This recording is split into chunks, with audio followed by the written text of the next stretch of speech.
بسم الله الرحمن الرحيم السلام عليكم soo dhawaada dhammaantiin casharkan ku baranaynaa haduu la yiraahdo wax la yiraahdo machine learning runtii inta badan waxaa la maqlaa AI ama wax la yiraahdo artificial intelligence laakiin si guud AI-ga waxa uu kasii hoos baxaya wax la yiraahdo machine learning waxaa kasii hoos baxaya waxa la yiraahdo deep learning waxaa kasii hoos baxaya waxa la yiraahdo CNN conventional neural network waan baran doonaa insha Allah haduu la yiraahdo marka waxaan baranaynaa waa maxay machine learning haduu la yiraahdo insha Allah casharkan ayaan ku baranaynaa marka aan introduction ka bixino machine learning inta badan waxaa loo soo gaabiyaa ML artificial intelligence igana waxaa loo soo gaabiyaa AI deep learning kana isagana waxaa loo soo gaabiyaa DL marka machine learning waa maxay is a branch of artificial intelligence that enables systems to learn from that data and improve their performance over time without being explicitly programmed يعني markaan ka hadlayno machine learning waa maxay waa branch of AI waa laan ka mid ah ama branch ka mid ah AI kaasoo sameeya ama inoo ogolaada in systemku uu barto waxa uu qabanayo isla markaasna uu u horumariyo performance-giisa isagoo aan u baahnayn in programming fara badan iyo coding fara badan in la sameeyo marka si fudud ayuu shaqadii iyo hawshii u qabanaya systemkii kaasoo horumarinaya performance-ga marka sawirkan wuxuu soo hosgoobayaa artificial intelligence-gu waa picture-ka guud ama dallada guud weeye marka waxaa ka hoos baxaya waa maxay machine learning-kan waxaa kasoo hoos baxaya deep learning marka machine learning-ka isaga ruuxadiisa techniques kala duwan buu leeyahay techniques-kiisaas waxaa ka mid ah supervising learning unsupervising learning iyo reinforcement learning oona baran doonaa insha Allah doleer marka inta badan waxaa confuse keena farqiga u dhaxeeya AI iyo machine learning iyo deep learning marka aan kala fahanno doleer markaan ka hadlayno AI macnaheedu waa maxay computerro ama systemyo u shaqaynaya sidii bini'aadanka oo shaqadooda qabanaya ayaa waxa la yiraahdaa AI ama computer systems that are able to perform tasks normally require human intelligence computerro ama systemyo shaqada caadi u qabanaya iyagoo u baahan mar walba bini'aadanka marka waxay u baahan yihiin inaynu caawino AI marka waa computer systems that requires human intelligence marka waa robotyo ama systemyo aynu isticmaalayno laakiin noo baahan innaga inoo baahayin marka inaan ka shaqaysiino caawino wax la qabano ayaa wax la dhihi karaa waa artificial intelligence systemkaas ama nidaamkaas ayaa la dhihi karaa artificial intelligence machine learning marka muxuu noqonayaa waa computer system that learn without following explicit instruction by using algorithms and statistical models to analyze and draw inferences from pattern in data. يعني waa computer systems aan u baahnayn inaan anagu caawino oo aan shaqo siino oo aan tababarno iyaga ayaa mararkaa istababaraya shaqada qabanaya marka maxay isticmaalayaan systemyadaas waxay isticmaalayaan algorithms iyo waxay isticmaalayaan statistical models markaan joogno AI ama machine learning xisaabaadku waxay ka yihiin most important ama statistical ha noqoto ama algorithms ha noqoto waxyaabahaas isticmaalaya isagana ayaa strengtheynaya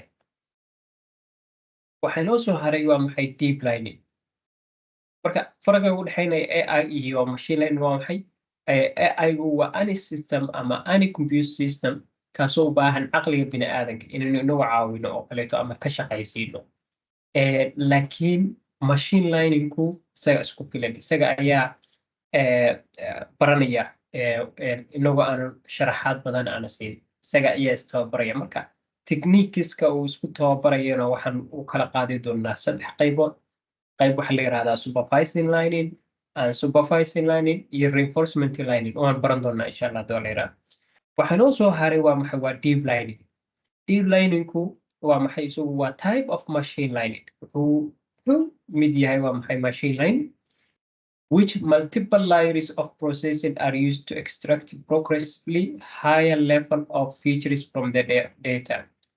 And deep learning wuxuu u shaqeynayaa sida caqliga bini'aadanka waxaa la isticmaalayaa layers aad u fara badan maskaxdeenu ama neural systemkeenu wuxuu ka kooban yahay neurons aad u fara badan sidaas oo kale ayaa wuxuu datada loo train garaynayaa layero aad u fara badan marka more in deep marka deep learning waxa uu kasii hoos baxayaa waa maxay machine learning muxuu kaga duwan yahay more layers aad u fara badan ayuu sii leeyahay marka waxaa ku jira isagana CNN ama convolutional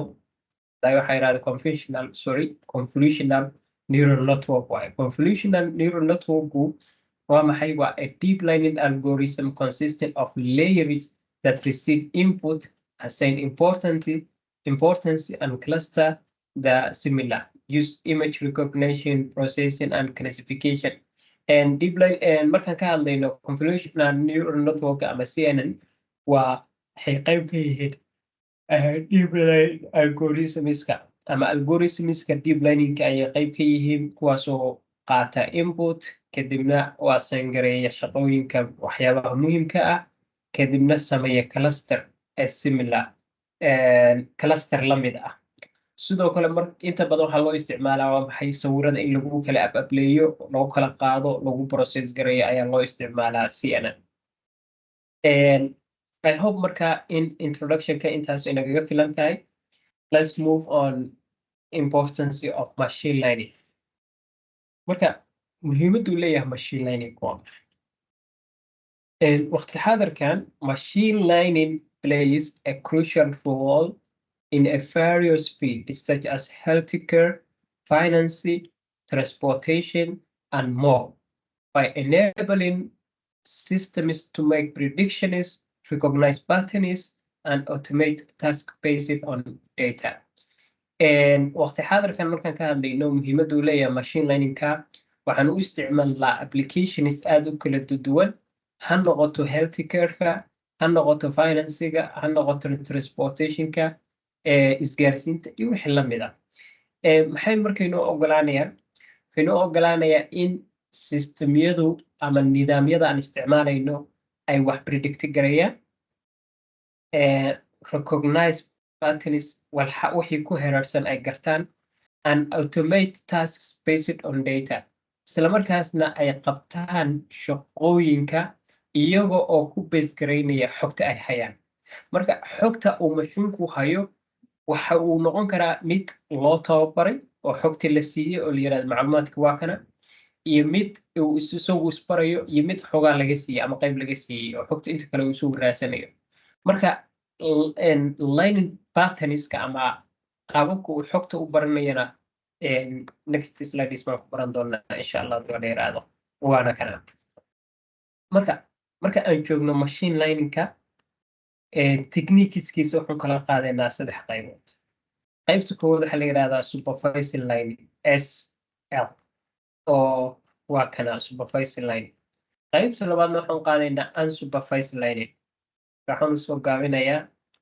USL qaybta saddexaadna waxaa usoo qaadanaynaa RL oo ah reinforcement learning marka waa maxay farqiga u dhexeeya okay marka waxaan ku hormaraynaa supervising learning makes machine learn explicit data that clearly defined output is given directed feedback is given predicted outcome resolve classification and recognition supervising learning machine-ku waxaan siinaynaa xog ama input baan gelinaynaa data aan gelinaynaa datada marka maxaan sameynaynaa training oo u tababaraynaa kadib datada aan u train garayno uu barto mashiinku muxuu ina siinaya output. tusaale ahaan sawirada dambena waan ku arki doonaa waxaa kala baraysaa inuu waxaan uu yahay laba xayawaan oo kaleeto. xayawaan walba featureskiisa iyo qaabku noocu u eg yahay iyo nidaamkiisa iyo siduu ilaahay u abuuray ayaad u train garaynaysaa. hadhow marka la weydiiyo mashiinkaas ama systemkaas xayawaankan waa noocee wuxuu garanayaa nooca uu yahay ka maadaama aan xogta inaga aan u train garaynay. kaas ayaa waxaa la yidhahdaa supervisor learning. inta badan supervisor learningku wuxuu ku siinayaa feedback directly ama jawaab toos ah buu ku siinayaa. sidoo kaleeto wuxuu predict garayn karaa futureka ama mustaqbalka ilaa information aad siisay ayuu ka predict qaadanayaa. wuxuuna xalinayaa markii loo baahdo in classification la sameeyo wax la kala saaro. tusaale ahaan laba qof oo bini aadana ayaad u train garaynaysaa qof walba magaciisa adoo ku base garaynaya xogtiisa iyo macluumaadkiisa systemka u train garaynaya. qofkan qof buuran waa hebel, qofkan qof caata waa hebel. marka haddii qofka dhow loo yimaado oo soo wix laga qaado la tuso horuu ka garanaya. marka nidaamka noocaas ayaa la yidhahdaa supervisor learning. waxaa inoo soo haray unsupervisor learning oo ah USL. inta badan USL wuxuu qaataa input wuxuuna na siiyaa output. marka isaga inta badan trainingka meeshu wax ku maqan yahay uma train garaynayno. marka waa maxay machine understanding the data. mashiinka ayaa baranaya fahmaya xogta isagaa baranaya.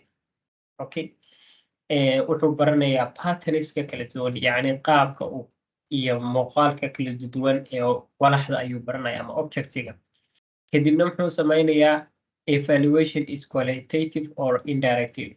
xogta ayuu qiimeynayaa. inta badan unsupervisor learningku ma sameeyaan prediction iyo inay ka jawaabaan wax walba ama anything specific wax walba oo specific inay ka jawaabaan sababta xog badan kama hayaan.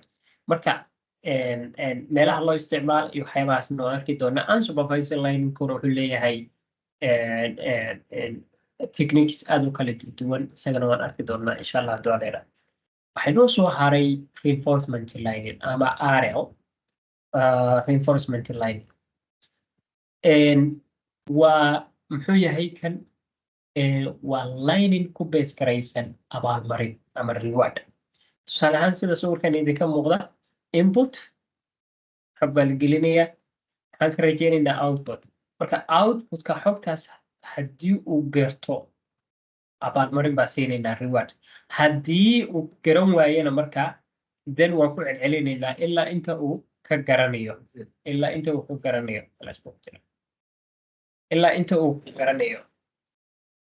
okay marka taas ayaa la yidhahdaa reinforcement learning. marka sawirkan waxaa idinka muuqda si guud saddexdan technique aan kasoo hadlay supervisor learning unsupervisor learning iyo reinforcement learning waxay leeyihiin techniques aad u kala duwan oo aad u fara badan. mid walba waxaan arki doonaa meelahan u isticmaali karno iyo qaybihiisa kala duwan. marka si guud machine learningkii waxaan u kala qaadnay waa maxay supervisor learning iyo reinforcement learning iyo unsupervisor learning. okay marka aan ku hormarno supervisor learning oo ah in mashiinkii aan train garayno kadibna aan ka helno resultigii innagaa train garaynayna xogtii baan siinayna. marka supervisor learningka waxaa loo kala saaraa classification qaababku u kala shaqeeya ayaa classification iyo regression. marka classificationka inta badan waxaa loo isticmaalaa image classification in sawirada lagu kala saaro identity fraud detection sida dhaca iyo waxyaabaha lamidka iyo xatooyada iyo tuugada oo kaleeto oo onlineka wax ku dhaca oo kaleeto sida loo garan lahaa waxyaabahaas waanu isticmaali karnaa classificationka. customer risk retention diagnostics waxyaabahaas oo dhan waa u isticmaali karnaa ama caafimaadka noqoto. regressionka isaga marka maxaan u isticmaali karnaa waxaan u isticmaali karnaa advertising xayeysiimaha weather forecasting, saadaasha hawada, market forecasting, saadaasha suuqyada, population growth, meelahaas oo dhan ayaan u isticmaali karnaa. Life expectancy, qofku intuu noolaan karo, waxyaabahaas oo dhan ayaa u isticmaali karnaa classification iyo regressionka. Reinforcement learningka inta badan waxaa loo isticmaalaa game AI, gameska ku base garaysan AI.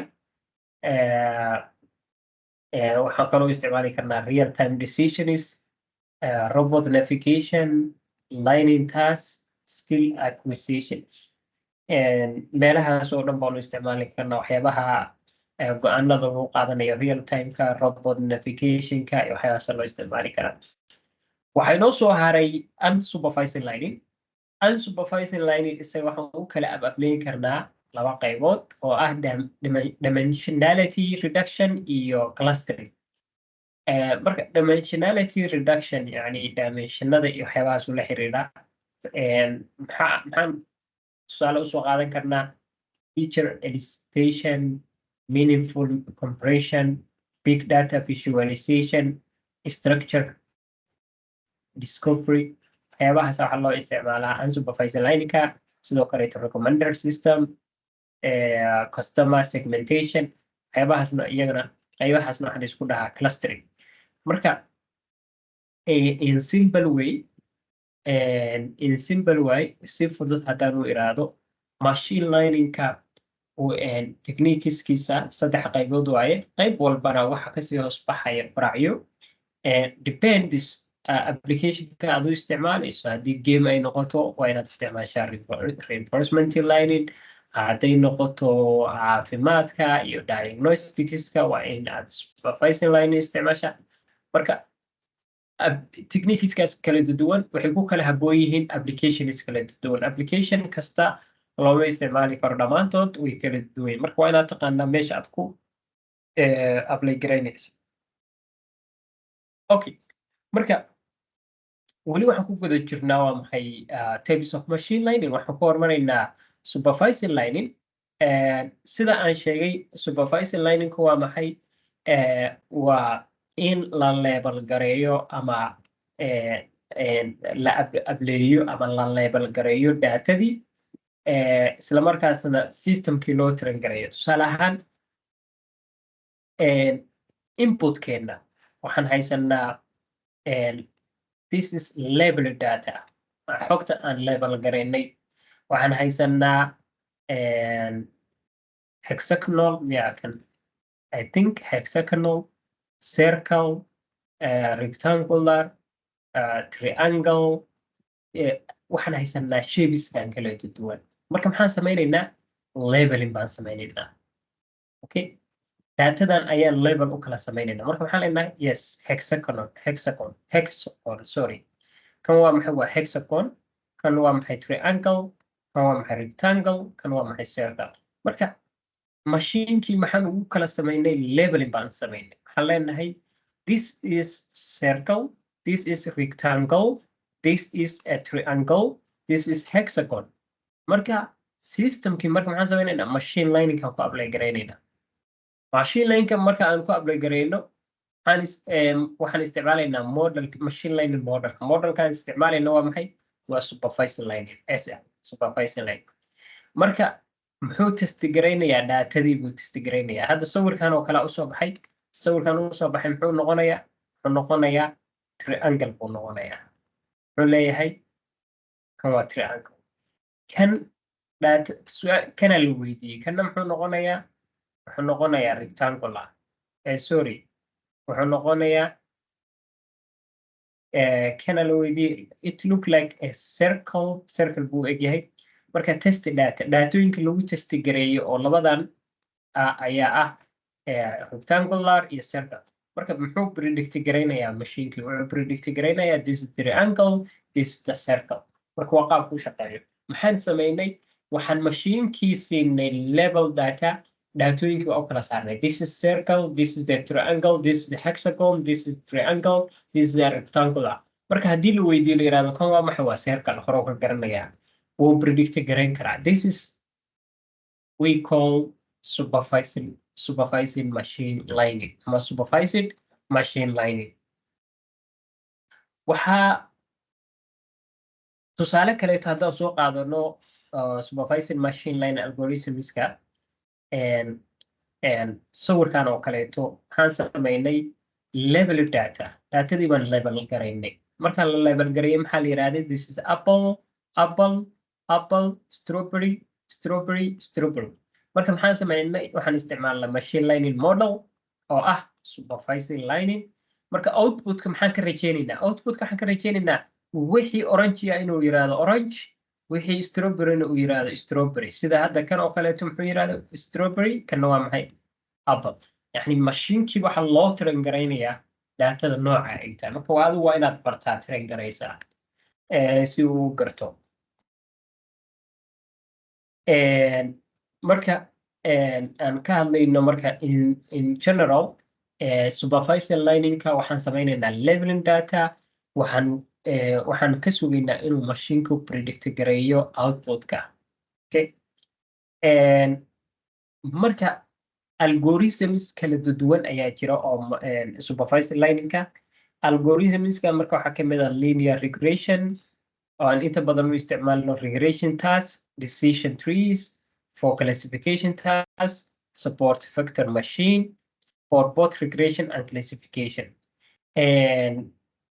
inta badan laba technique baa loo kala saaraa, regression iyo classification. kala ablaynta iyo regression Af-Soomaali ahaan waxay noqonayso ma garanayo, laakiin waa two technique oo inta badan aan u isticmaalno. marka mid walbana waxaa kasii hoosbaxaya models aad u fara badan. aniga inta badan researchadayda waxaan aad u isticmaalaa support vector machinekaas, network security iyo waxyaabahan u isticmaalnaa. algorithmskuna aad bay u fara badan yihiin, waana arki doonaa insha allah haduu alla yiraahdo. hadda marka aan isla fiirino unsupervised learning.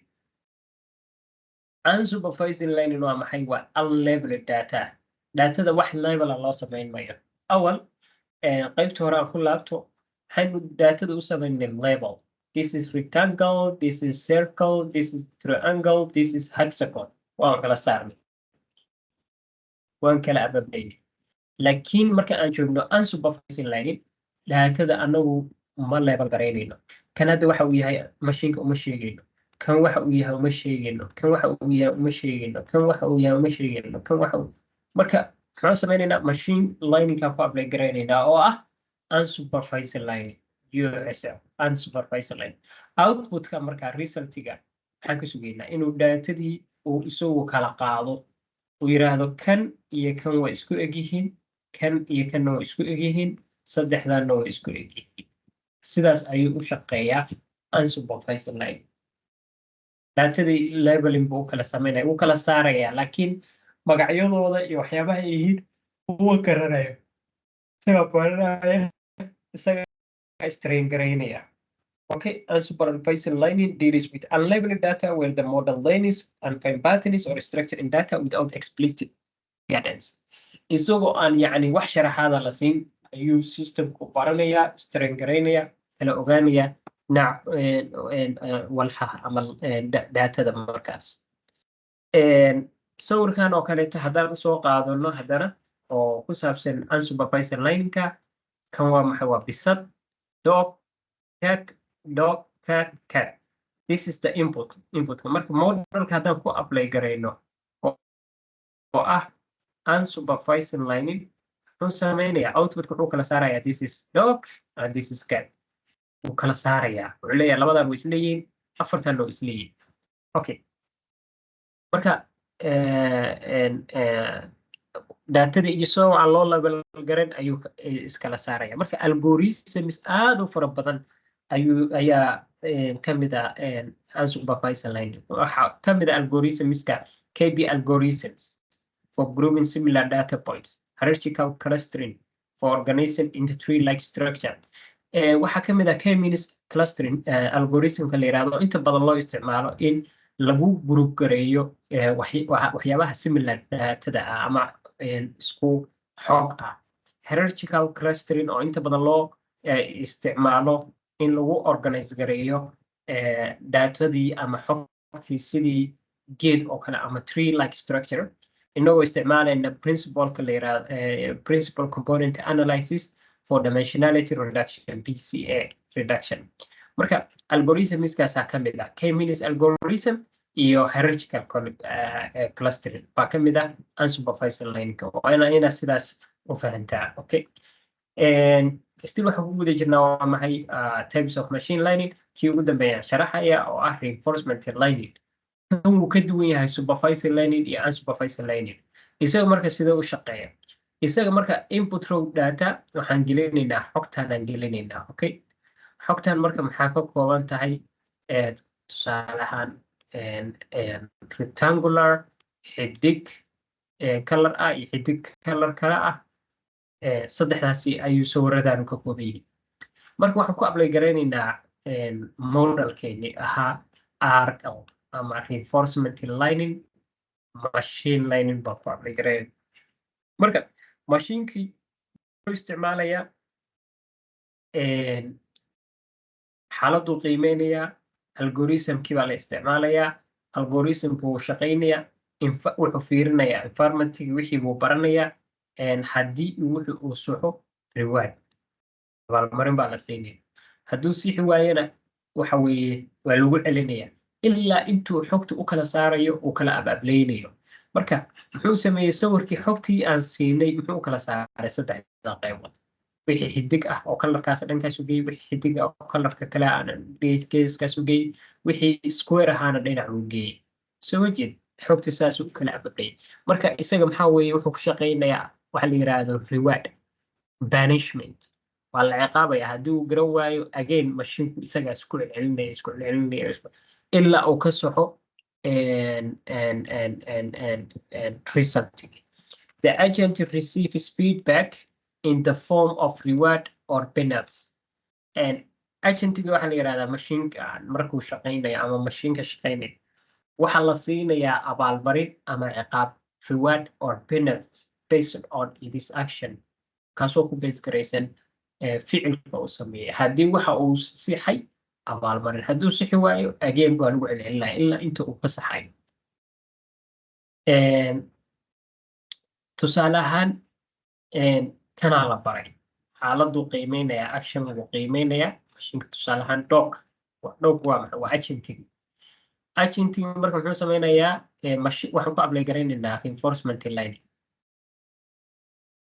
wuxuu fiirinayaa marka featureska kala duwan afkiisuu fiirinayaa indhihiisuu fiirinayaa dhegihiisuu fiirinayaa marka xayawaankuna waa kala duwanya biniaadamkuna waa kala duwanya qof walba featurekiisuu fiirinaya haddii marka uu u ekaado featurekanu inuu yahay dog wuxuu leeyahay this is a dog mashiinka kan waa dog haddii uu sheego abaalmarin baa la siinaya reward soma jeed abaalmarin baa la siinaya train robot to navigate a maze training AI to play games like chess or go marka meelo kala duwanna waanu isticmaalnaa sida in lagu train gareeyo robotyada lagu navigate gareeyo ama lagu raadiyo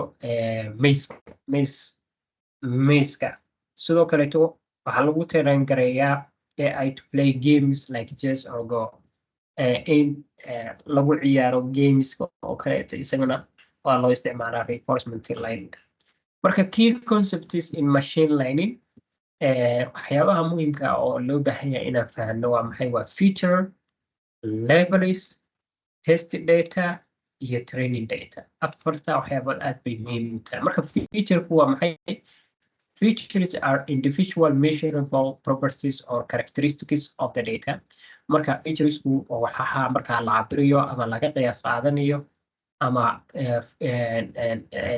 iyo muuqaalka guud ayaa la yirahdaa feature labeling waa maxay waa labels are the output or targeted variable of the model that the model aims to predict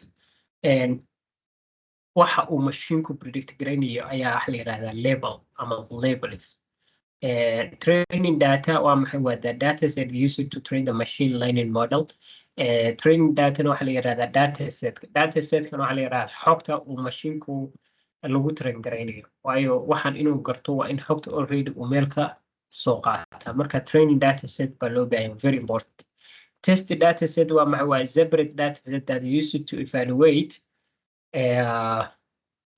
the performance of the training model. waxaa la yiraahdaa test data waa separate data set, waa xog ka duwan tii hore si wax loogu qiimeeyo the performance of the training modelka la train gareynayo. Okay. ama test data waxa weeye xogtii la train gareynayo si simple ah. Okay.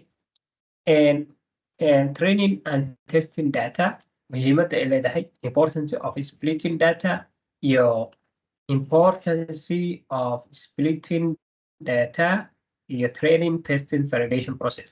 labada waxyaabood baan isla fiirinaynaa. muhiimadda ay leedahay in xogtii splitting lagu sameeyo, la kala saaro. Splitting the data set into training and testing sets helps to assist the model's generalization ability. ilaa xogtii waxa loo kala qaadaya waa maxay? training data iyo test data. marka muhiimadda ay leedahay in la kala qaado waa maxay? waxay noo fududeynaysaa in aanu qiimeyno modelkan si guud, inuu yahay model fiican iyo inuu yahay model xun. marka faa'iidadaas leedahay in la kala qaado training data set iyo test data set. sidoo kaleeto validation processka, training testing validation processka, waxaan isticmaalaynaa training set is used to train the model, a validation set is used to tune hyperparameters, and test set of used to evaluate a final model's performance. marka waxaan isticmaalaynaa testing validation processka. waxaan isticmaalaynaa in la qiimeeyo modelkan inuu yahay mid habboon oo saxa oo yani wixii loo diray si saxan u qabanaya ayaan la qiimeynaya. marka validationka aad buu muhiim yahay. mar walbo dee research la sameynayo models kala duwan aad isticmaasho, wax lagaaga baahaya modelkanu validation inaad ku sameyso ma yahay midkii ku habboonaa waxa aad ku apply garaynayso. marka isaguna aad iyo aad buu muhiim u yahay. marka intaas ayaan insha allah casharkan machine learningka aan kusoo koobaya. in details waan baran doonaa insha allah. assalaamu calaykum waraxmatullaahi wabarakaatu.